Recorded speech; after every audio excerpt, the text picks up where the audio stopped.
እኔንም ባሪያህ እንድታግዘኝ በኢየሱስ ስም ለመንኩ። አባት ሆይ ክብር ላንተ ብቻ ይሁን በጌታ በኢየሱስ ስም አሜን። ቀመጣለን። ጌታ ይባርካችሁ። ኢያሱ ምዕራፍ 7 አካባቢ ላይ 8 ላይ ነው ትንሽ ማተኩረውና እንደዚህ ይላል። ኢያሱም ልብሱን ቀደደ፣ እርሱና የእስራኤልም ሽማግሌዎች በእግዚአብሔር ታቦት ፊት እስከ ማታ ድረስ በግንባራቸው ተደፉ፣ በራሳቸው ላይ ትቢያ ነሰነሱ። ኢያሱም አለ፣ ዋይ ጌታ እግዚአብሔር ሆይ በአሞራውያን እጅ አሳልፈህ ትሰጠንና ታጠፋን ዘንድ ይህን ሕዝብ ዮርዳኖስን ለምን አሻገርከው? በዮርዳኖስ ማዶ መቀመጥን በወደድን ነበር እኮ። ጌታ ሆይ እስራኤል በጠላቶቻቸው ፊት ከሸሹ ምን እላለሁ? ከነዓናውያንም በምድሪቱ የሚኖሩ ሁሉ ሰምተው ይከቡናል፣ ስማችንም ከምድር ያጠፋሉ። ለታላቁ ስም የምታደርገው ምንድነው? እግዚአብሔርም ኢያሱን አለው፣ ለምን በግንባር ተደፋህ? ቆም ይላል። ምዕራፍ 8 ቁጥር 1 እግዚአብሔርም ኢያሱን አትፍራ፣ አትደንግጥ፣ ሰልፈኞችን ሁሉ ከአንተ ጋር ውሰድ፣ ተነስተህ ወደ ጋይ ውጣ፣ የጋይን ንጉሥ ሕዝቡንም ከተማውንም ምድሩንም በእጅ አሳልፌ ሰጥቻለሁ። ኢየሱስ ያድናል። በእጅ አሳልፌ ምን አድርጌያለሁ? ሰጥቻለሁ። የማወራበት ርዕስ ሁለተኛ እድል የሚል ነው። እስቲ የሆነ ሰው ሁለተኛ እድል ይበል ራሱ። አሜን ይሁንላችሁ በኢየሱስ ስም። ስንተኛ እድል? ሁለተኛ እድል የሚባል ነገር አለ። ምን አለ ነው ያልኳችሁ? ድጋሚ እድል አለ። በእግዚአብሔር ቤት ውስጥ ድጋሚ እድል አለ። በሰው እጅ እድል ያጣችሁ ሰዎች በእግዚአብሔር ዘንድ ግን እድል አለ። የሆነ ቦታ የሆነ ነገር ተበላሽቶ ከሆነ እኔ ዛሬ እዚህ ለመጣችሁ ሰዎች ሁሉ ምነግራችሁ ነገር ሌላ እድል አለ እያልኩ ነው። አረ ክብር ለእግዚአብሔር ብቻ ይሁን። የኔ መልእክት ነው የሚል ሰው አሜን ይላል ራሱ። ይሁንልህ በጌታ በኢየሱስ ስም።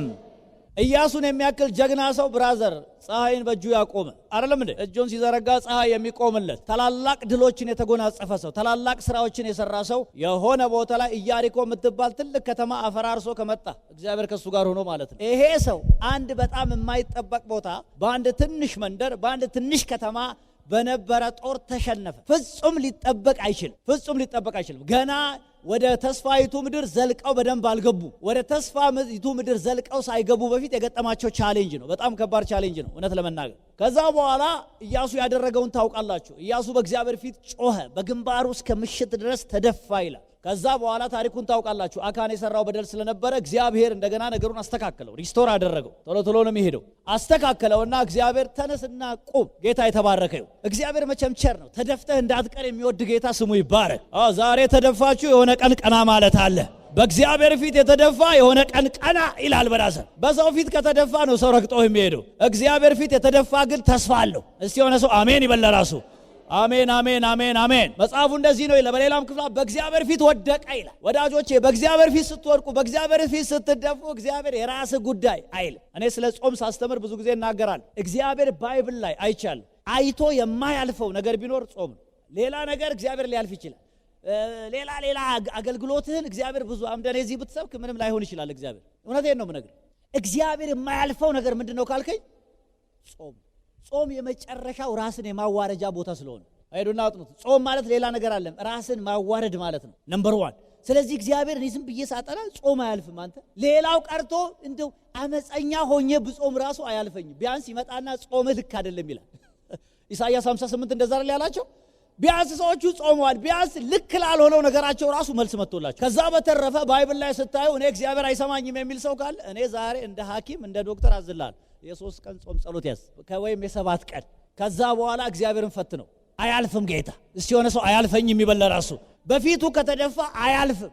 ለዚህ ነው አንድ ቀንም የጾሙ 3 ቀንና አስቴር እኮ አንተ 3 ቀን ጾም እግዚአብሔር እንዴት ይለፈው አንተ።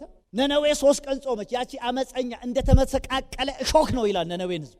ምኑንም መያዝ አትችልም። በዚህ ብትይዛቸው በዚህ ወጉሃል፣ በዚህም ብትይዝ በዚህ ወጉሃል። እንደዛ ናቸው ነነዌ የምትባለው እንደተመሰቃቀለ እሾክ የሆነች። ግን ያ ህዝብ የሆነ ቀን ሲጾም እግዚአብሔር ማለፍ አልቻለም። ቆመ፣ ፖዝ አረገ። እግዚአብሔር በቃ አያልፍም። እውነቴን ነው የምነግራችሁ። ነገር ከከበደባችሁ አንዱ የምነግራችሁ ነገር ይሄን ነው። ጌታ የተባረከ ይሁን። ስለዚህ በእግዚአብሔር ፊት ምን አረገ ነው የሚለው? ተደፋ። እግዚአብሔር መጣ። አሜን አሜን አሜን። በፊቱ ስትደፋ የሚመጣ ጌታ አለ። ድገሙሳ አለ በሉ እስቲ ባካችሁ። ያ አይ ዶንት ኖ ብዙዎቻችን እግዚአብሔርን የምናምን ስለሚመስለን እንቸገራለን። እኔ ግን ዝም ብዬ ራሴንም ስጠረጥረው ብዙ ማምን አይመስለኝም። አንተ እውነቴን ነው ፓስተር፣ እንደዛ ነገር ይሰማኛል አንዳንዴ። ለምን ሙሴን አይቼ ራሴን አያለሁ። አሁን ሙሴን ስታዩ የሚያምን ሰው አይመስልም? ቀይ ባህር ሲከፍለው 10 ተአምር ሲያደርግ ምናምን ሲያደርግ ጥግ ድረስ የሚያምን ነው የሚመስለው። ምንም ጥርጣሬ የሌለበት ነው የሚመስለው። ግን የሆነ ሰዓት ላይ የእስራኤል ህዝብ መጣና ሙሴ አሉት፣ አንተ እኔ ይሄ መና የምትለው ነገር ሰለቸናል። ስለዚህ ስጋ ስጠን።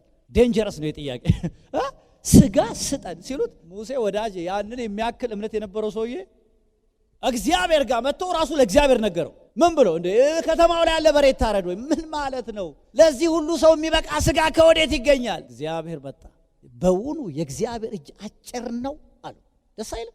እስኪ ለኔ በሉ ባካችሁ፣ የእግዚአብሔር እጅ አጭር አይደለም። ላንተ የእግዚአብሔር እጅ አጭር አይደለም፣ በውኑ አጭር ነው። ስለዚህ ለካ ሙሴ ህይወት ውስጥም የሆነች ያለማመን ጉዳይ ዛሬ እምነታችሁ ከፍ ይበል በኢየሱስ ስም። ድገሙና እስቲ አሜን በሉ ለራሳችሁ። ስለዚህ ምን ልላችሁ ነው? በእግዚአብሔር ፊት ኢያሱ ወደቀ። እንግዲህ ስለ ሁለተኛ እድል እያወራው ፕሊዝ። ከዛ እግዚአብሔርም ኢያሱን ምን አለው ይላል? ከተደፋ በኋላ አትፍራ፣ አትደንግጥ፣ ሰልፈኞችን ሁሉ ከአንተ ጋር ውሰድ፣ ተነስተም ወደ ጋይ ውጣ፣ ጋይን ንጉሥ ህዝቡንም ከተማውንም በእጅ አሳልፌ ምን አድርጌያለሁ?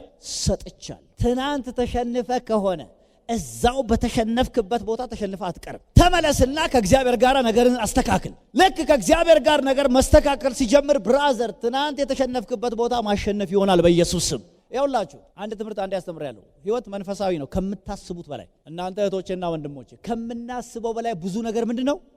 መንፈሳዊ ነው ከምታስቡት በላይ። ዛሬ ሲታገለኝ የመጣ አንድ መልእክት ነበረ።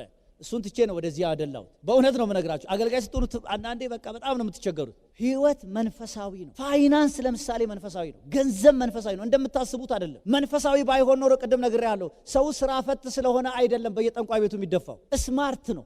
አይገርም? ኢትዮጵያዊ ነው እንዳትለኝ፣ እኔ ልንገርህ፣ ጀርመን ያለ ስቶክ ማርኬት የሚመራው በጠንቋይ ነው። ለምን አልነግርህም?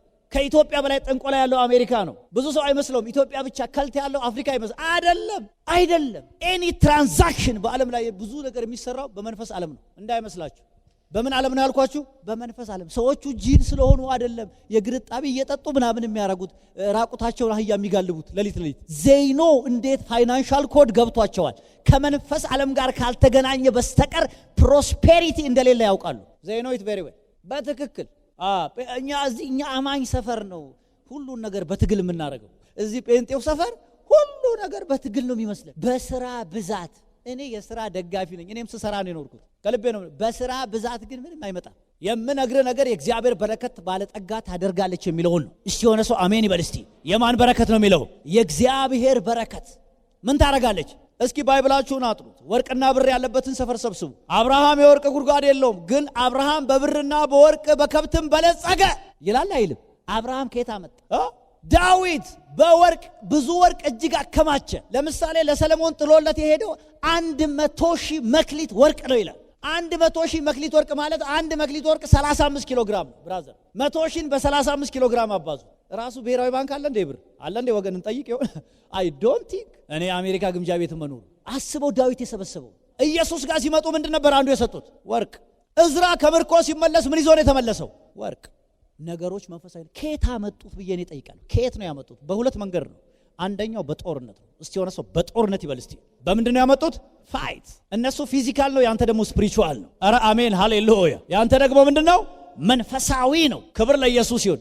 ሁለተኛው ደግሞ በስጦታ ነው። ሳይወዱ በግድ ይሰጡሃል። አታይ ከግብጽ ምድር ሲወጡ ምን ይዘው ነው የወጡት? ሰዎቹ ወርቅ ይዘው ነው የወጡት። ስለዚህ ነገሮቻችሁ መንፈሳዊ አርጓቸው በጌታ በኢየሱስ ስም። አረ ይሁንልሽ በኢየሱስ ስም። ስለዚህ እግዚአብሔር መጣና ድል ለካ በጦርነት ብዛት በጦርነት ችሎታ አይገኝም። በብዙ ወታደር ድል አይመጣም። ድል ለካ ከሰማይ ነው። እስቲ ከሰማይ ነው በሉ ለራሳችሁ።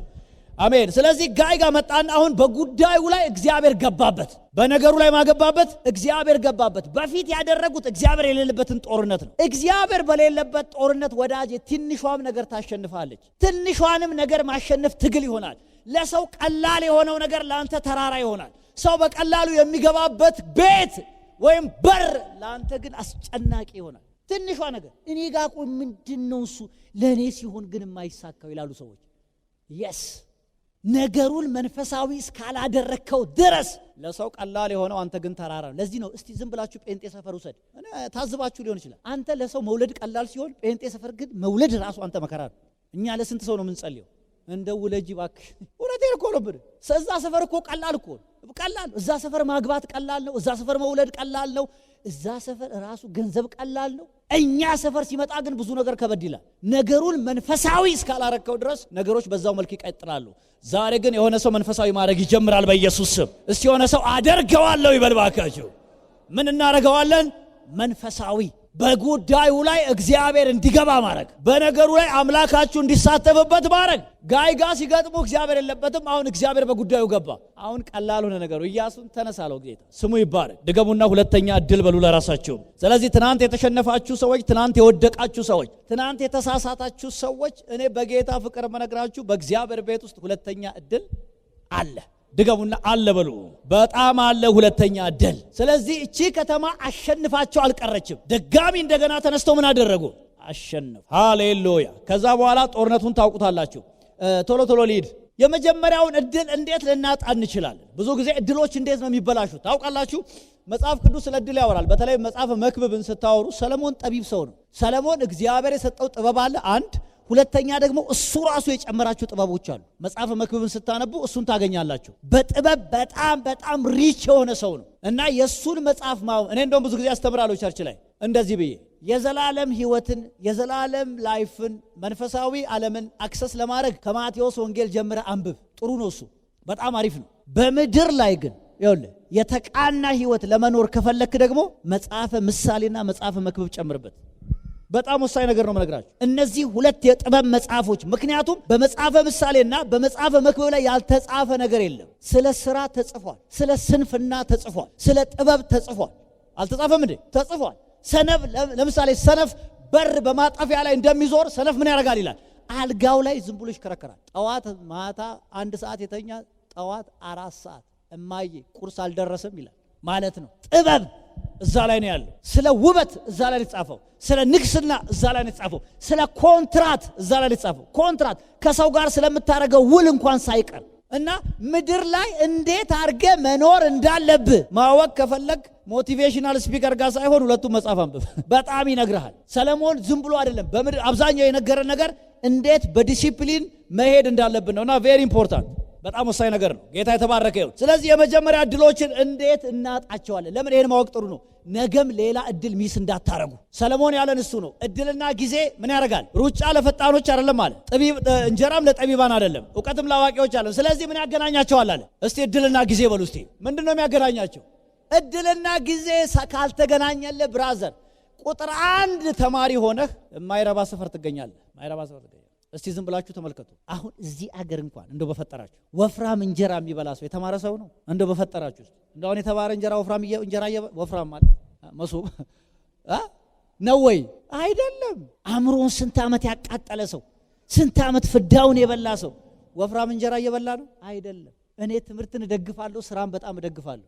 ነገር ግን ብራዘር እድልና ምን ጊዜ እስቲ የሆነ ሰው እድልና ጊዜ ይበል እስቲ። ዛሬ በኢየሱስ ስም አምላኬ ያገጣጥምላችሁ። እስቲ የሆነ ሰው አገናኝልኝ ይበለው ባካችሁ። አረ ይገናኝላችሁ በጌታ በኢየሱስ ስም። እድልና ጊዜ አየህ፣ በቃ ያ ሁሉ ልፋት፣ ያ ሁሉ ድካም፣ ያ ሁሉ ጥረት ምንም ይዞልህ አይመጣም። እኔ እንደውም ግርም ይለኛል አንዳንዴ ሳይ እስቲ ዝም ብለህ ተመልከት። ከተማው ዘና ብሎ የሚኖሩ ሰዎች አሉ። አንተ ምንም አታያቸውም፣ የሆነ ነገር ሲሰሩ አታይም። ነገር ግን ሪላክስ ያደርጋሉ። ከየት ነው እንዴት ነው? እድልና ጊዜ ምንድን ያልኳቸው? እድልና ጊዜ ብራዘር አምላክ ያገናኝልሽ። አለበለዚያ ህይወት ድካም ብቻ፣ ህይወት ጥረት ብቻ፣ ህይወት ልፋት ብቻ ይሆናል። ነገር መንፈሳዊ ስለሆነ አምላክ የሚያደርገው ነገር ይሄ ነው። ድንገት ያገናኝልሃል። ድንገት ምን ያደርጋል? አየህ ሩት የምትባል ሴት እኮ እንደዛ ነው። አየህ የሴትይቷ ኮሚትመንት፣ ይሄ መሰጠቷ፣ ውሳኔዋን አምላክሽ አምላኬ ህዝቤ ህዝቤ የሚገርም ቃል ነው ያወጣችው። ይሄን ቃል ይዘ መክሰር የለም። ልክ ሄዳ ኑሃሚን ዛሬ ቃርሚያ ውጭ ስትላት በመጀመሪያው ቃርሚያ ላይ ሄደችና የቦዔዝ እርሻ ላይ ኢየሱስ ጌታ ነው።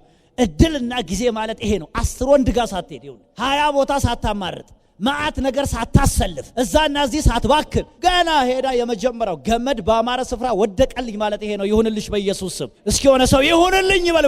አረ ይሁንላችሁ። መንፈሳዊነት ህይወትን ከድካም ይጠብቃል፣ ከብዙ ልፋት፣ ከብዙ ውጣ ውረድ። ሰዎችን አሁን ቅድም ፓስተር ያለው ጸልዩ ምናምን ሲባል it is not የሆነ ሪሊጂየስ አክቲቪቲ አይደለም። እውነቴን እኮ ነው። ህይወትን የሚያቃና መስመር ስለሆነ ነው። ከድካም ይታደግሃል፣ ከውድቀት ይታደግሃል፣ ከብዙ ልፋት ይታደግሃል። ዝም ብሎ ሰርተ ባዶ እጅ ከመግባት ይታደጋል። ጸልዩ ማለት ሌላ ነው። ስትጸልዩ እሱ ነው የሚሆነው። ምክንያቱም መጽሐፉ ይላል ወደ ፈተና እንዳትገቡ ምን አድርጉ? በሌላ አነጋገር ካልጸለያችሁ ምን ትሆናላችሁ ማለት ነው። ፈተና በዛብኝ። ፈተና ለመቀነስ መንገዱ መጸለይ ነው የሚባለው። ለዚህ ነው ጌታ የተመሰገነ ይሁን። ስለዚህ እድሎችን እንዴት ልናጣ እንችላለን? የመጀመሪያው በራሳችን ስተት። እኔ ይህንን እምላችሁ ለዚህ ነው። ዛሬ በራሳችሁ ስተት የምትደቆሱ እንኳን ብትኖሩ እግዚአብሔር ግን ሁለተኛ እድል አለው። ሰው ነው ብራዘር፣ አንዴ ስታበላሽ አንስቶ የሚጥል። እግዚአብሔር ጋር ግን እንደዛ የሚባል ነገር የለም። ይበለኝ በራሴ ጥፋት ነው ይላሉ። ኧረ ለምን ይልሻል? አንዳንድ ሰዎች እንደዛ ይበለኝ የእጄን ያገኘሁት፣ እኔ ግን እንዳያገኝሽ እጸልያለሁ። ለምን እንዴ? ለምን? ሰው መሆንህን ያውቃል እሱ። እንደምትሳሳች ያውቃል ያንቺ አምላክ። እንደምታጠፊ ያውቃል። ለምን ይበለኝ ብለሽ ለሰይጣን ዱላ ታቀበዋለሽ? አየ ብዙ ሰዎች ይበለኝ ይሉና ይበለኝ የሚለውን ሰይጣን ወስዶ ክው ይበለኝ ብላ የለ እግዚአብሔር አለ እሱ ነው የሚል። በገዛ አንደበትህ በሰጠኸው ዱላ ትቀጠቀጣለህ ማለት ነው። እኔ ግን ዛሬ ይህንን ከርስ ሰብራለሁ በኢየሱስ ስም። በገዛ እጄ ነው ይላሉ አንዳንድ ሰዎች። በገዛ እጄ ነው። እኔ ነኝ እኮ ያጠገብኩት፣ እኔ ነኝ እንዲያረኩት፣ እኔ ነኝ ይላሉ። ራሳቸውን ብሌም ይወስዳሉ። አንተም ብትሆን ግን አምላክ ጣልቃ ይገባል። እኔም ባጠፋ አምላክ ይታደገኛል። አሜን ይሁንልሽ በኢየሱስ ስም። ምክንያቱም አንደኛው በእውቀት ማለት በራሴ ስተስል አንዳንዴ ሳናውቅ በየዋህነት የምናበላሻቸው ነገሮች አሉ። ልክ ነኝ ወይ? በራሳችን አሁን ኢያሱ እኮ አይ ቲንክ መንፈሳዊ ሰው ነው በጣም ግን አላስተዋለም። አያችሁ፣ አላስተዋለም፣ አልጸለየም። በቃ ነገሩን በቃ ኢያሪኮ ያው ትልቅ አይደለ? እሱ ከፈረሰ ምን ለቀረው ደግሞ ምን አሁን ለዚህ ጸሎት ያስፈልጋል። አንዳንድ ሰው ይመጣል አሁን ደግሞ እንደው ሸሚዝ ለመግዛት እንደው ጸሎት ምን ይሰራል ይላል። ደግሞ ምን ይሰራል አሁን? እኔ እነግርሃለሁ እንደው ከቻልክ ሶፍት ለመግዛትም ጸልይ፣ ጌታ ይርዳ። እስቲ የሆነ ሰው አሜን ይበል እስቲ። የጸሎት ኦቨርዶዝ የለውም ብያለሁ እኔ። there is no side effect, there is no overdose on prayer። በጸሎት ኦቨርዶዝም የለም ሳይድ ኢፌክትም የለውም አለው እንዴ። ጸሎት አብዝተሃልና ለበሽታ አትወድቅም፣ እንደውም በሽታ ይጠረጋል በኢየሱስ ስም። እና ጸልይ። ለምን መሰለ? ዴቪል ቢሊቭ ሚ የማይጠቀምበት መንገድና መሳሪያ የለም። ትንሽ ክፍተት ካገኘ፣ ትንሽ ኔግሊጀንስ ካገኘ፣ ትንሽ የሆነች እድል ካገኘ አንተ ህይወት ውስጥ ለመግባት ታዲያ ምን ሊያረግ ነው? ጴጥሮስ ነው ይዞራችኋል ያለው። ምን እኔን የመዞር እንትን አለበት እንዴ? እሱ ሱስ አለበት እንዴ? ንገረኝ። ምን ሊሰራ ነው የሚዞረኝ? እስቲ በፈጠረ እንዴ ምን ሊያረግ ነው የሚዞረው? የሆነች ቀዳዳ መቼ ይወድቃል? እንደዛ እኮ ነው የሚለው ዳዊት አይደል? ወጠላቶቼ መቼ ይወድቃል፣ መቼ ይሳሳታል እያሉ ይጠብቃሉ አለ እኮ። ይጠብቃሉ። መቼ ነው ቀዳዳ ማገኘው? ልክ አንተ የሆነች ክፍተት ይፈጠርክ ቀን። ለዚህ ነው ጳውሎስ ለምሳሌ ሲያወራ ታስታውሱ እንደዚህ የሚል ቃል አለው። ለዲያብሎስ ፈንታ አትስጡት። አንዳንድ ትርጉሞች ምንድነው የሚለው? መርገጫ ቦታ አትስጡት ነው የሚለው። የሆነች እንዲረግጥ እድል አትስጠው። ለምሳሌ እዛ ቦታ የሚያወራው ስለ ቁጣ ነው አይደለም እንዴ? ስለ ቁጣ ነው የሚያወራው። ለካ ቁጣ ሰይጣን የሚረግጥባት ቦታ ነች። አይብዝም ብለ ግንፍል ካለ ማለት ነው። ከዛ ግልፍተኝነት ጋር አጅሬ ለካ ምን አክሰስ እያገኘ ነው። ዛሬ በኢየሱስ ስም የተመታ ይሆን። ኧረ አሜን አሜን አሜን አሜን። ስለዚህ በራሳችሁ ዕውቀት ማነስ የእግዚአብሔርን ቃል አጥኑ እኮ የሚባለው ይሁን እንደንትን አይደለም። ባወቃችሁ ቁጥር ከምንም በላይ ከመንፈስ ዓለም ከሚወረወረው ፍላጻ ራሳችሁን ትጠብቃላችሁ። አሜን ይሁንላችሁ በኢየሱስ ስም። ስለዚህ ዕውቀት መጽሐፉ የሚለው ሆሴዕ ያለን እሱ ነው። ሕዝቤ ዕውቀት ከማጣቱ የተነሳ ሕዝቤን ያጠፋው ለካ ጂኒ አይደለም። ሕዝቤን ያጠፋው ምንድነው? የዕውቀት ማነስ። ሰይጣን የሚሰራው የቱ ጋር ነው ካልከኝ ጨለማ ሰፈር ነው። ጨለማ ማለት ደግሞ ዕውቀት የጎደለ ቦታ ማለት ነው። አይታችኋል? ዕውቀት ያነሳችሁ ቦታ፣ ያ ቦታ ሰይጣን በትክክል የሚሰራበት ቦታ ነው። ዛሬ አለማወቅ በዕውቀት ይተካል በኢየሱስ ስም። ስለዚህ በራሳችሁ ስተትም ቢሆን እኔ ግን ዛሬ ከራሳችሁ ስተት ውስጥ በኢየሱስ ስም አምላክ መዞ ያወጣችኋል። አረ ይሁንላችሁ በኢየሱስ ስም። ዕውቀት ማነስ ሊሆን ይችላል፣ ስንፍና ሊሆን ይችላል፣ መቅበዝበዝ ሊሆን ይችላል። ወይኔ ያኔ እኮ ተጠቅሜበት ቢሆን ያላችሁት ነገር የለም? ምን የመሰለ እኮ ድል አመለጠኝ። እርግጠኛ ነኝ አሁን እዚህ ጋር ያንዳንዳችሁ ተናገሩ ብል ቤቢ አንዳንዶቻችሁ 3ም 4ም 5ም በጣም ብዙ ድሎች አምልጧቸዋል። እኔ ግን ዛሬ ላለው 10 ጊዜ የሚያምልጥ እግዚአብሔር ግን ዛሬ ይመጣል። አምላኬ ዛሬ ያገኛችኋል። እንደገና እግዚአብሔር ዛሬ ይሰራል በጌታ በኢየሱስ ስም። ለዚህ ነው አቤቱ ሰው መሆናችንን አስብ ያለው። ምን መሆናችንን? ሰው መሆናችንን። ሌላው እድሎቻችሁን ሚስ የምታደርጉት ለምን? ይሄን ማወቅ ስለሚጠቅም ነው። ነገም እንደዚህ እንዳንሆን ነው የምነግራችሁ። ስህተትን በጣም መቀነስ አለብህ። ሚስቴክስ አር ኤክስፔንሲቭ፣ የሚያስከፍል ዋጋ ብዙ ስለሆነ። ስለዚህ በተቻለ መጠን ስህተት እንዳይገኝብህ በጣም መጸለይ ጥሩ ነው ወዳጆቼ። በጣም ለምን? ዴቪል ፉት ስቴፕ ካገኘ ብዙ ነገር አበላሽቶ ስለሚሄድ አናቱ ይፍረስ በኢየሱስ ስም። ሁለተኛው አጠገባችን ባሉ ሰዎች ስህተት። ሁለተኛ እድል ሚስ የምናደርገው በማን ነው? አንተ ባታጠፋም አጠገብ ያለ ሰው ካጠፋ አብረው ዋጋ ትከፍላለህ። ልክ ነኝ ወይ? አንተ ጻድቅ ሆነ ከምን ጋር የተገኘ ምናምን ይላል የሀገራችን ተረት ራሱ አይደለም እንዴ? መውቀጥ የተፈለገው ማን ነበር? ከምን ጋር የተገኘ ነው የሚባል? ከኑግ ጋር አይደለም? ከኑግ ጋር መወቀጥ የተፈለገው ኑግ ነበረ። ሳያገባው ማን አብሮ ተገኘ? አብሮ ዋጋውን አገኛየ። ስለዚህ አንዳንዶቻችን ለሰንበዲ የተወረወረው ድንጋይ ነው አንተ ላይ የሚያርፈው። ዛሬ በኢየሱስ ስም የተከለከለ ይሆን። ሲሆነ ሰው ይከልከልልኝ ይበልባካችሁ፣ ይከልከልላችሁ በኢየሱስ ስም። ስለዚህ አንዳንዱ አንተ ምንም ባታረግም፣ ኢያሱ ምንም አላረገም። ሂዝ ኖርማል እግዚአብሔር ሰው።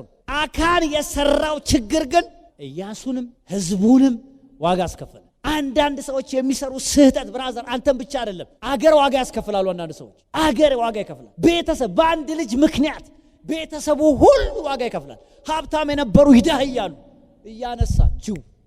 እያነሳ ትራስ አይቀረው፣ አንሶላ አይቀረው፣ ምን አይቀረው፣ በአንድ ሰው ስህተት ማለት ነው ወዳጆች፣ በአንድ ሰው። አንዳንዴ ቤተክርስቲያንም በአንድ ሰው ችግር ትታመሳለች።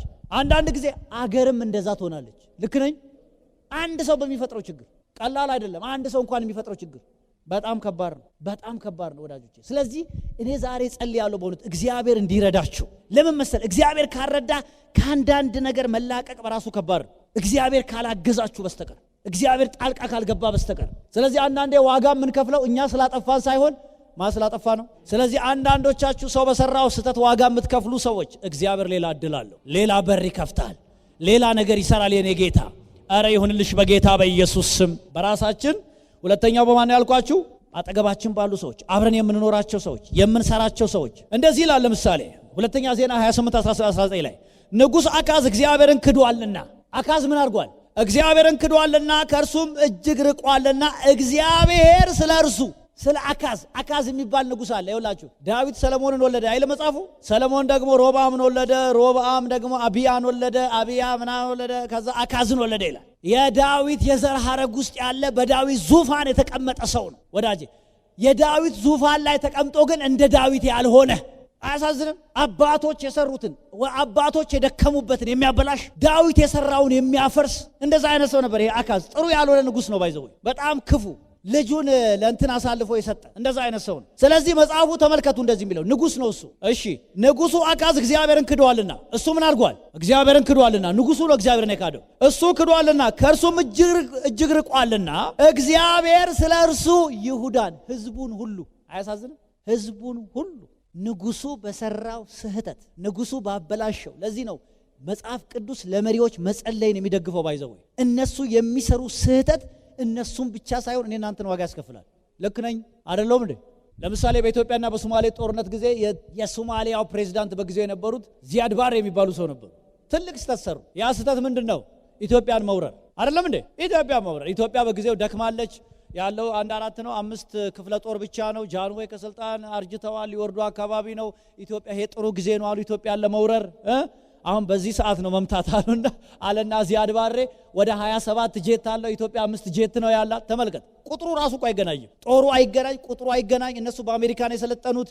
የሚገራርም መሳሪያ ታጥቀዋል። የሚገራርም የራሺያ ደግሞ ሚግ ታጥቀዋል። በጊዜው ሶሻሊዝም ተከትለው ነበር። አሁን ነው ኢትዮጵያ መውረር አለና ገባ ወደ ኢትዮጵያ ገባ። ወዳጅ ገባ። ጦርነቱ ለ1 ዓመት ለ2 ዓመት ቀጠለ። ከዛ በኋላ የሆነው ነገር የሚያሳዝን ሶማሊያ የምትባል ሀገር ፈረሰች። ኖ ስቴት፣ አሁንም እንኳን ስቴት ለሶነች ላለፉት 45 ዓመታት። እሱ የሰራው ስህተት፣ የአንድ ሰውዬ የሰራው ስህተት። ያን ጊዜ የኩባው መሪ ፊደል ካስትሮ መጥተው ነበር ከመንግስቱ ኃይለማርያም ጋር ሊያስታርቃቸው። በትዕቢት ነው። ቪዲዮን ሂዱና ዩቲዩብ ላይ በትዕቢት ሲወጣ ታዩታላችሁ። በትዕቢት። ዛሬ ግን ያ ህዝብ የከፈለውን ዋጋ ተመልከት። ይሄ ህንድ ውቅያኖስ የሚባለው ባይዘው ሶማሊያ ኦሸን ነበር የሚባለው። አየ ለካ ደሃ ስትሆን ስምህም አብሮ ይሻራል። ለካ ደህነት አንተ ማያጠፋው ነገር የለም። እግዚአብሔር ይገስጸውና እስቲ አሜን በሉ እስቲ ባካችሁ። ምን ልፈልጌ ነው? የሀገር መሪ የሚሰራው ስህተት ዴንጀረስ፣ የሚሊዮኖችን ህይወት ይነጥቃል። ለዚህ ነው አንዳንድ ጊዜ ጸልዩ ሲባል ለእንትና ለመሪ የምትጸልየው ለራስህ ስትል ነው። ለማ ስትል ነው? ለራስህ። ለኔ የፈለኩት ምንድነው መሰላችሁ? ሰንበዲ የሚሰራው ስህተት፣ የሆነ ሰው አንተ ቢሮ ያለ ሰውዬ የሚሰራው ስህተት፣ ከቤተሰብ አባል አንድ ሰው የሚሰራው ስህተት አንተንም ጭምር ዋጋ ስለሚያስከፍል እግዚአብሔር ዛሬ ጣልቃ ይግባልህ። አንዳንድ እድሎች የሚበላሹት በእናንተ ችግር ሳይሆን በማ ችግር ነው?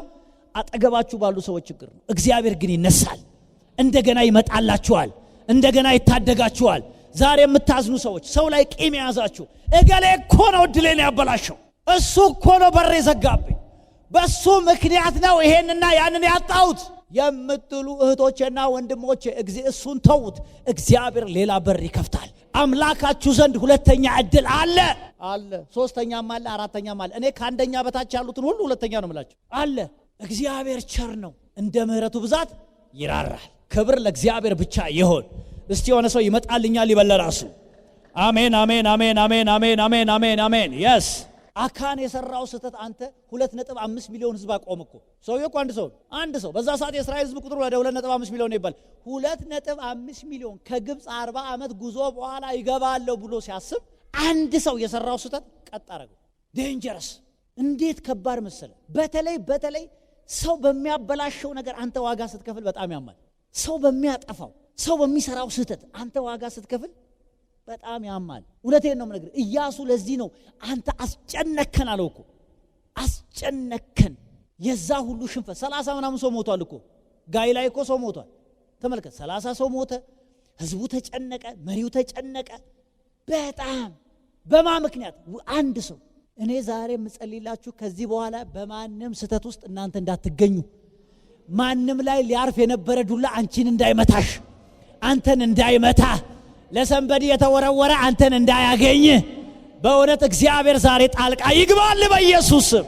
ወሳኝ ነው ብራዘር፣ ከልቤ ነው የምነግርህ። የብዙ ሰው ህይወት እንደዚህ ተመሰቃቅሏል። የብዙ ሰው ኑሮ ተበትኗል። የብዙ ሰው ቢዝነስ ከስሯል፣ ክራሽ አድርጓል። የስንት ሰው ኑሮ ችግር ውስጥ ወድቋል። እነሱ እኮ የሉበትም።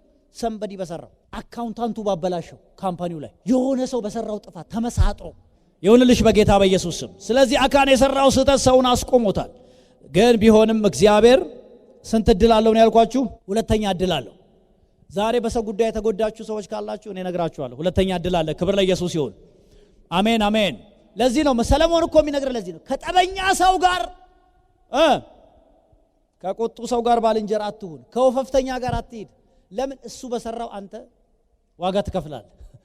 ከጠበኛ ሰው ጋር ከወፈፍተኛ ጋር የሚለው ለዚህ በሰንበዲ ስህተት ውስጥ ላለመገኘት ማለት ነው። ኢየሱስ ክርስቶስ ጌታ ነው። አሜን አሜን አሜን አሜን። yes ሌላው ሶስተኛው ጠላት በሚፈጥረው ችግር ነው። እድሎች ይበላሻሉ። አንዳንዴ ትግሉ ሲበዛ፣ ጦርነቱ ሲበዛ በህይወታችሁ ላይ እንደዛ አይነት ጠላት ከሰውም አለ ከጨለማውም ዓለም አለ። እንደዛ የምናጣቸው እድሎች አሉ። ሰፊ ናቸው እነዚህ፣ እናንተም ታውቋቸዋላችሁ። እግዚአብሔር ግን ለዛም ቢሆን ሁለተኛ እድል ይሰጣል። ስንተኛ እድል ነው ያልኳችሁ? ነገሬ አለቀ ለሚል ሰው፣ ጨለመ ለሚል ሰው እግዚአብሔር ዛሬ አንድ ብሎ ይጀምራል። የሚያምን ሰው አለ ወይ? አንድ ብሎ ይጀምራል በሉ እስቲ ባካችሁ። አንድ ብሎ ይጀምራል። የኔ ጌታ ስሙ ይባረክ። እኔ ደስ የሚለኝ እግዚአብሔር ሰው አይደለም። ምህረቱ፣ ስለ ምህረቱ አስተምረ እልፍ አይቆጠርም። ይቅርታው አይወሰንም። እኔ ሳስብ አሁን ይገርመኛል። ለምሳሌ አክዓብ የሚባል ሰው የሰራው ስህተት። አክዓብ ማለት ኤልዛቤል የምትባል ሴት ከሲዶና ነው ከምናምን አገር አምጥቶ ያገባ ሰውዬ፣ የሙሴን ሕግ ወደዛ ጥሎ ማለት ነው። ማግባቱ ባልከፋ፣ ሴትይቷ ደግሞ የነሱን አገር አማልክት ወስዳ ምን የምታደርግ ነች? የምታስመልክ። ማስመለክ ብቻ አይደለም ነቢያትን የምትጠላ፣ የእግዚአብሔር መንግስት ለማፍረስ የወጣች። ይሄ ሁሉ ጥፋት ሲሆን ሰውየው ቁጭ ብሎ የሚመለከት የሷ ደጋፊ። በጣም ነው የሚያሳዝን። ጻድቅ ሲጨፈጨፍ ዝም ብሎ የሚያይ፣ ለስሙ ግን እስራኤላዊ የሆነ እግዚአብሔር አይቶ ነብይ ላከበት። ኤልያስ የሚባል ነብይ የናቡቴን ደም በላሱበት ውሾች አንተንም ደም ይልሱታል አለ። ከባድ ፕሮፌሲ ያመጣ፣ ከባድ ፕሮፌሲ። ምንም ቢሆን አየ ሰውየው አይሁዳዊ አይደል? የሆነች እግዚአብሔር ቃል ሰምቷል መሰለኝ ድሮ። እግዚአብሔር መሐሪ ነው የሚል ሳይሰማ አይቀርም። ይቅር ባይ ነው የሚል ሳይሰማ አይቀርም። ድሮ በልጅነቱ ወዲያው ምንድነው ያደረገው? ጾም። ምንድነው ያደረገው? ማቅ ለበሰ፣ ጾም አወጀ በራሱ ላይ። ከዛስ ቅስስ ብሎ ሄደ ይላል። አካሄዱ ራሱ ነው ይታየኛል። እውነቴን እኮ ነው፣ የእግዚአብሔርን አቴንሽን ለመሳብ። ከዛ በኋላ ነብዩ ቤቱ ሳይደርስ እግዚአብሔር እንደዚህ ያለው ኤልያስን፣ ተመለስ አለው። አየ በፊቴ እንዴት እንደተዋረዳል። እኔ ይሄንን ማለፍ አልችልም አለ እግዚአብሔር። በጣም ነው የእግዚአብሔር ነገር እኮ የሚገርመኝ። እኔ ሰው እንደዚህ ከሆነ ማለፍ ስለማልችል በቃ ትቼዋለሁ፣ በሱ ዘመን አላመጣም አላለም። የሀገር ነቢያት የጨረሰውን ሰውዬ፣ ስንት ጥፋት ያጠፋውን ሰውዬ። ብራዘር የእግዚአብሔር ምህረት ማለቂያ የለውም። አሜን ይሁንልህ በጌታ በኢየሱስ ስም። ራሳችሁን እንኳን ይቅር ማድረግ ያልቻላችሁ ሰዎች፣ አንዳንድ ሰዎች ለራሳቸው ይቅርታ ማድረግ አይችሉም። በትናንት ስህተታቸው፣ ትናንት ባጠፉት ጥፋት ወደፊት ለመራመድ ጉልበት ያጣሉ። ዴንጀረስ ነው ባይዘው። አንቺ ራስሽን ካልፈታሽ እግዚአብሔር እንዴት አድርጎ ለቆ ይፈታሻል? ዛሬ በጌታ ፍቅር የምነግራችሁ ሰው በእውነት ነው፣ እግዚአብሔር ይቅር ብሏችኋል። እስኪ የሆነ ሰው ምህረት አድርጎልኛል ይበል እስቲ። ድጋም እስቲ ለራስህ ምህረት አድርጎልሃል። እኛ እንትን ነገር ነን፣ አንለቅም። እግዚአብሔርንም እንደኛ እናየዋለን። እኛ በአጃክስ እንኳን የምንለቅ አይነት ሰዎች አለ። ሰው ከያዝን ልክ ነኝ ወይ ይቅር ብየዋለሁ ብለህ ስታበቃ ሰውየውን ልክ የሆነ ቀን የሆነ ነገር ሲሰራ እኔ ድሮም ይሄ ሰውዬ እኮ አይጥመኝም ይላል። ምን ትዝ ብሎት ነው አለ። አየ ፋይሉ አልጠፋም። ፋይሉ ከውስጥ አልተደመሰሰም። እግዚአብሔር ጋር ስትመጣ ግን ምስራቅ ከምዕራብ እንደሚርቅ አሜን ሃሌሉያ። ሰማይ ከምድር እንደሚርቅ እግዚአብሔር ኃጢአትን ካንተ አርቆታል። አረ ክብር ለኢየሱስ ይሁን።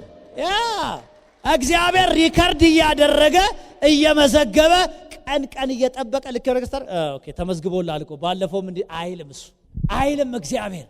ይሄ የኛ አይምሮ ነው። ይሄ አስቸጋሪ አይምሮ ግን መዝግቦ መልሶ የራስ እንቅፋት ይሆናል። ዛሬ በኢየሱስ ደም የታጠበ ይሁን። ለዚህ ነው በአእምሮአችሁ መንፈስ ታደሱ። አይምሮ ይታደሳል ወገን።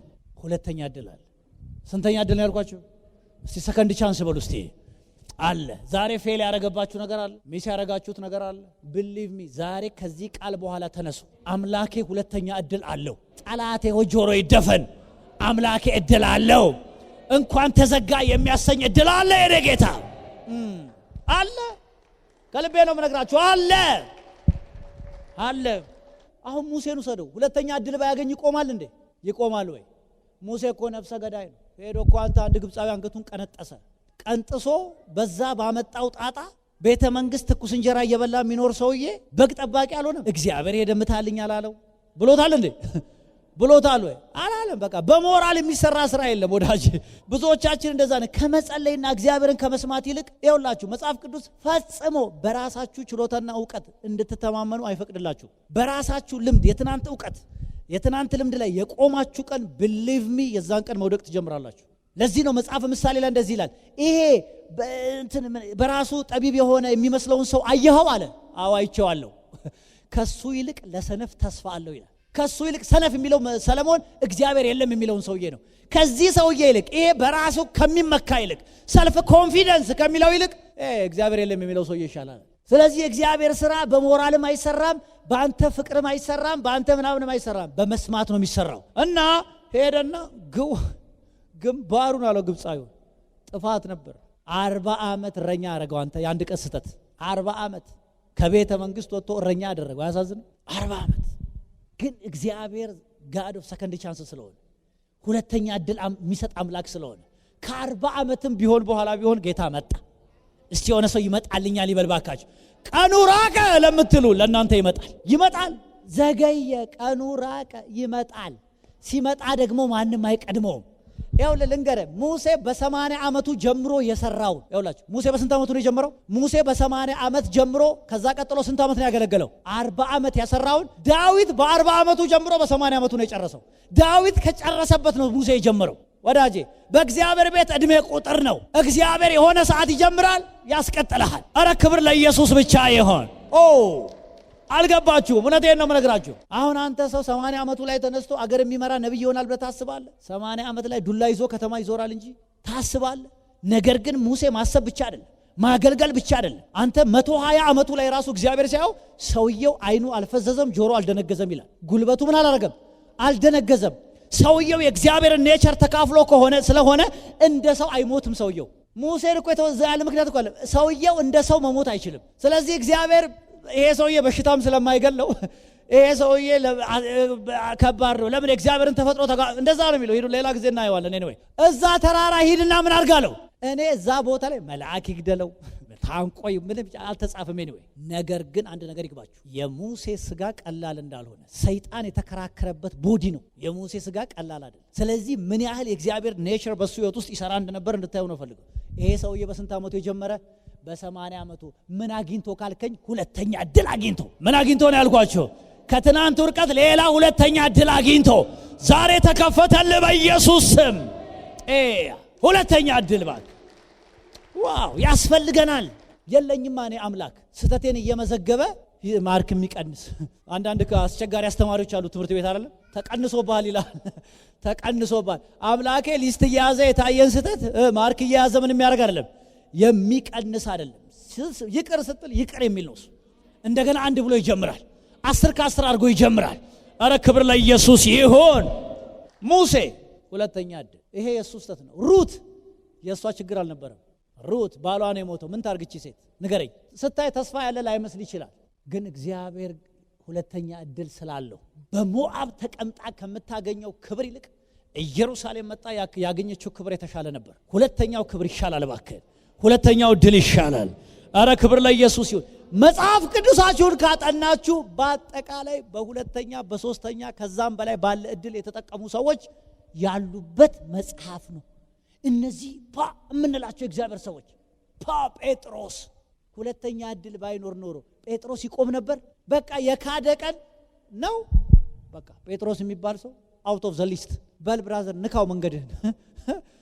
ድሮም አንተ ድሮም አንተ አሳ እንጂ መች ሐዋርያነት መች መጥነሃል ብለህ ነበር የምሸኘው። ሰው እንደዛ ነው የሚያደርገው። ልክ ነኝ ወይ? መስሪያ ቤት እንደዛ አደረግም እንዴ? የመጀመሪያ ማስጠንቀቂያ፣ ሁለተኛ፣ ሶስተኛ ፋየር። ቢሮአችሁ እንደዛ ነው የምታደርጉት? አለቆች ሆናችሁ እንደዛ ነው የምታደርጉት? እኔም እንደዛ ሳረግ ነው የኖርኩት። ማስጠንቀቂያ ሰጣለሁ ምናምን ከዛ ይሄ የምድር ህግ ነው። የሰማይ ህግ ላይ ግን ምህረት የሚባል አለ፣ ይቅርታ የሚባል አለ፣ እንደገና የሚያስጀምር አለ። ብቃት የሌለውን እንደገና ብቃት የሚሰጥ አምላክ አለ። ሲሆነ ሰው አምላክ አለኝ ይበል ባካችሁ። አለ አምላክ ብቃት እየሰጠ ያስሻግራችኋል፣ ችሎታ እየሰጠ ያራምዳችኋል። ስለዚህ ባይብላችሁ በዛ የተሞላ ነው። ዮናስ ሁለተኛ እድል ባያገኝ ኖሮ እዛው አሳ ነባሪ ሆድ ውስጥ ጨርቅ አይሆንም ነበር? ይሆናል አይሆንም? በቃ እዛ ውስጥ ቁጭ ብሎ ወደ አምላክ የጮኻል። እዛው ውስጥ አሳ ነባሪ ሆድ ውስጥ ለመጀመሪያ ጊዜ አሳ ነባሪ ሆድ ውስጥ ሆኖ የጸለየ ሰው እግዚአብሔር ሁለተኛ እድል ሰጠው። ላንተም ይሰጣል። አረ ክብር ለኢየሱስ ይሁን። እቺን ልናገርና ጨርሳለሁ። የሁለተኛ እድል ባህሪያቶች ትንሽ ልንገራችሁ። ካራክተር አለው። ለምን እሱ ሲገባችሁ በጣም በቃ ዛሬ ከሆነ ተስፋ መቁረጥ ትወጣላችሁ፣ ከሆነ ግራ ከተጋባ ህይወት ትወጣላችሁ። እግዚአብሔር ሌላ እይታን ይሰጣችኋል። አረ አሜን ሃሌሉያ። ሌላው ባህሪያቱን ልንገራችሁ። አንደኛ ሁለተኛ እድል ከመጀመሪያው እድል የከበረ ነው። አሜን አሜን አሜን። የመጀመሪያውን የሚያስንቅ ነው። እንደውም እስኪ የመጀመሪያውን የሚያስንቅ ነው በሉ ለራሳቸው። የመጀመሪያውን የሚያስንቅ ነው። አንዳንድ ጊዜ እንኳን ቀረ የሚያሰኝ ማለት ነው። ለምሳሌ ኪዳኑን እንኳን ስታዩ አዲስ ኪዳን ነው ብሉይ ኪዳን ነው የከበረው? አዲስ ኪዳን ነው። አየህ፣ ሁለተኛውን እግዚአብሔር ነው እንደ ያበላሸው። እኛ ነን ያበላሸነው። እኛ ነን መፈጸም ያልቻልን። እኛ መፈጸም ስላልቻልን እግዚአብሔር ሌላ የተሻለ ኪዳን አመጣ። አረ ክብር ለኢየሱስ ይሁን። ስለዚህ ነው ብራዘር ሁለተኛው ኪዳን የከበረ የሆነው። አረ ጌታ ይመስገን። የከበረ ነው ብራዘር፣ የከበረ ነው። ከመጀመሪያው አዳም ይልቅ ሁለተኛው አዳም የከበረ ነው። አይደለም እንዴ? ሁለተኛው አዳም የከበረ ነው። እግዚአብሔር ለካ ስህተቱ ሲፈጸም አንተ ነገሩን ከማጥፋት ይልቅ ሌላ እያሳመረ ነው ለካ የሚሰራው። ለካ ቆንጆ እያደረገ ነው የሚሰራው። ለካ እያስተካከለ ነው የሚሰራው። እኔና እናንተ ወይኔ ያለቀልኝ ጉዴ ፈረሰ አለቀ ደቀቀ ምንለው፣ እግዚአብሔር ለካ እንደገና ለሌላ ነገር እያዘጋጀ ነው። አረ ኢየሱስ ክርስቶስ ያድናል። ሙሴ በጀመረበት መንገድ ቢቀጥል ኖሮ ብላችሁ አስቡ። በዛ በዱላ በሰይፍ ግብፃውያንን ሬሳ በሬሳ አርጎ ቢሳካለት እኮ ነው ከሆነ እና ቢያወጣ ዛሬ የምናውቀውን ሙሴ እናውቀው ነበር? ቢሳካለት ብላችሁ አስቡ። ግድ የለም በጦርነት ተሳክቶለት ቢሆን ኖሮ ተሳክቶለታል ብላችሁ አስቡ። በቃ በአመፅ ሰዎቹን አስተባበረ፣ ወታደር አዘጋጀ፣ በለዋል አስጨፈጨፈ፣ ከዛ ይዟቸው ወጣ ብለን እናስብ። እንደዛ ቢሆን ኖሮ ኦሪት ዘፍጥረትን እናገኘዋለን? ኦሪት ዘጸአት ይገኝ ነበር? 10ቱ ተአምራት ይኖራሉ? ንገረኝ።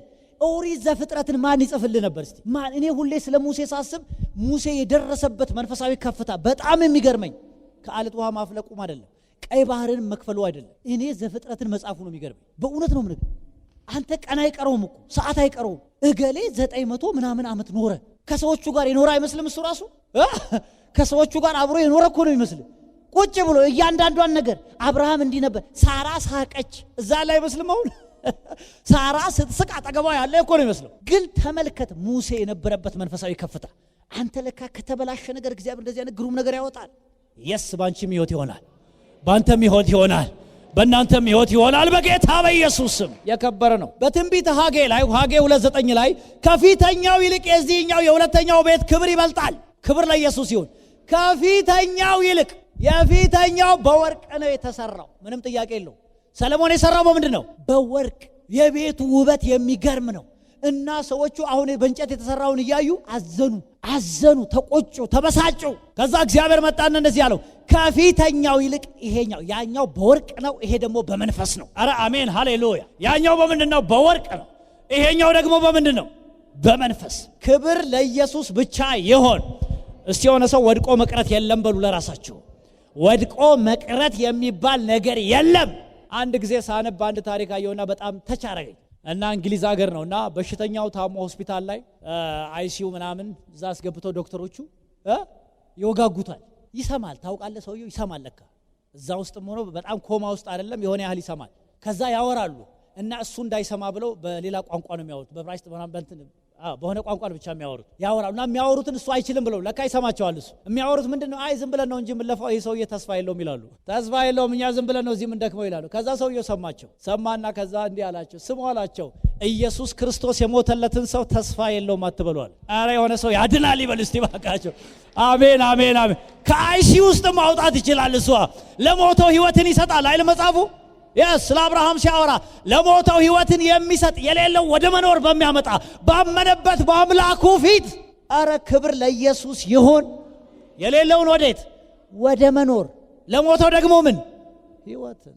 ስለዚህ ሁለተኛው እድል የከበረ ነው። የኋላ ላይ የተተከላችሁ የኋላ የሚቆጫችሁ ሰዎች እኔ ከፊት የከበረ ነገር አለ እላለሁ። ጌታ ይላችኋል ከፊታችሁ የከበረ ሌላ እድል አለ።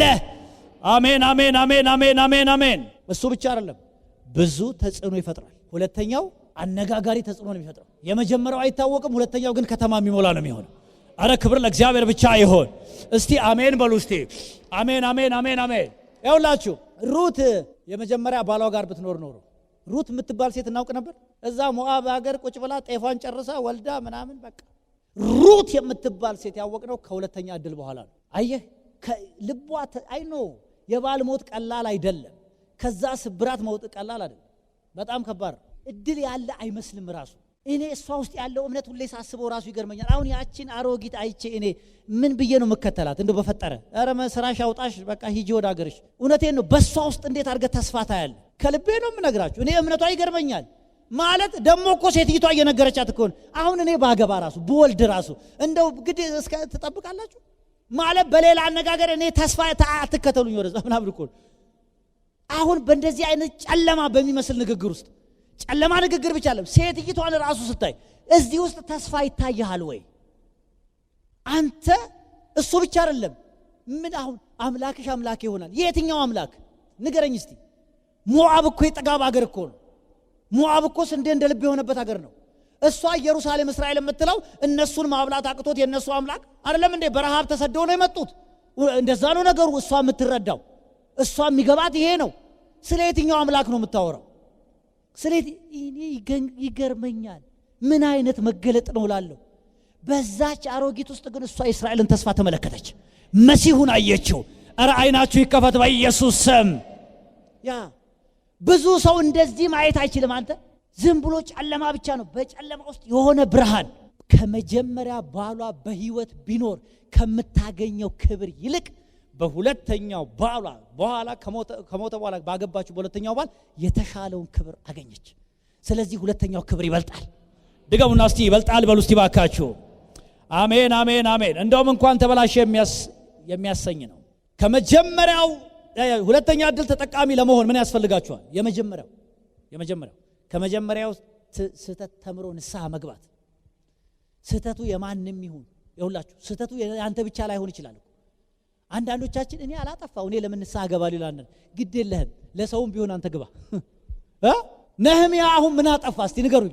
ነህምያ ምን ያጠፋው ጥፋት አለ? ምንም እሱ የሚያውቀው ነገር የለም። ግን ሂዱና የነህምያን ጸሎት ተመልከቱ። እኔና በድለናል ወዳጆቼ፣ በእውነት እኮ ነው የምነግራችሁ። የንስሐ ልብ ሰንበድ የሚያጥፋ መሪ ያጥፋ ያ ሰው የሚያጥፋ እንደው ጌታ ሆይ ለኔም ለዚህም ሰው ምን አድርግልን? ምህረት አድርግልን፣ ይቅርታ። አያችሁ ትህትና ጥሩ ነው። የሁለተኛ እድል በር ያስከፍታል። እኛ ግን ቂመኛ ስለሆን እንደተዘጋ ነው፣ አንለቅም። በቃ ተወው ግድ የለም አሁን አልፎ የለ እሱን ተውና ንስሐ። ዮናስ ያደረገው እሱን ነው። ዮሴፍ ያደረገው እሱን፣ ሌሎችም ያደረጉት እሱን። ስለዚህ ከመጀመሪያው ስህተት ተምረን ንስሐ በሚገቡ ሰዎች፣ ሁለተኛው ፈጽመው ቂም የሚባል ነገር በማይዙ ሰዎች። ምንድነው ያልኩት? ቂም በህይወታችሁ ውስጥ ጥላቻና ቂም ማንም ያጥፋው።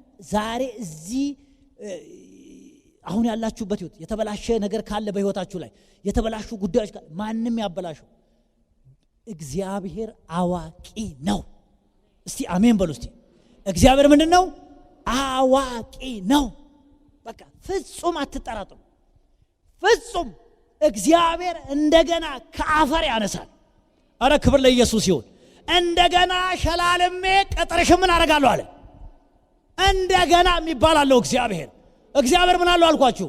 እንደገና። ሰው ነው እንደገና የሌለው። ሰው እንደገና የሌለው። ሰው እድል አይሰጥም ብራዘር። አንዴ ከጣለ ጣለ ነው። አንዴ እግዚአብሔር ቤት ግን እንደዛ የሚባል ነገር የለም። ክብር ለስሙ ይሁን። እስቲ አሜን በሉ። እስቲ ክብር ለኢየሱስ ይሁን። ሁላችንም ተነስተን ቆመን እንጸልይ። አይ ቲንክ እዚህ ጋር ይብቃኝ።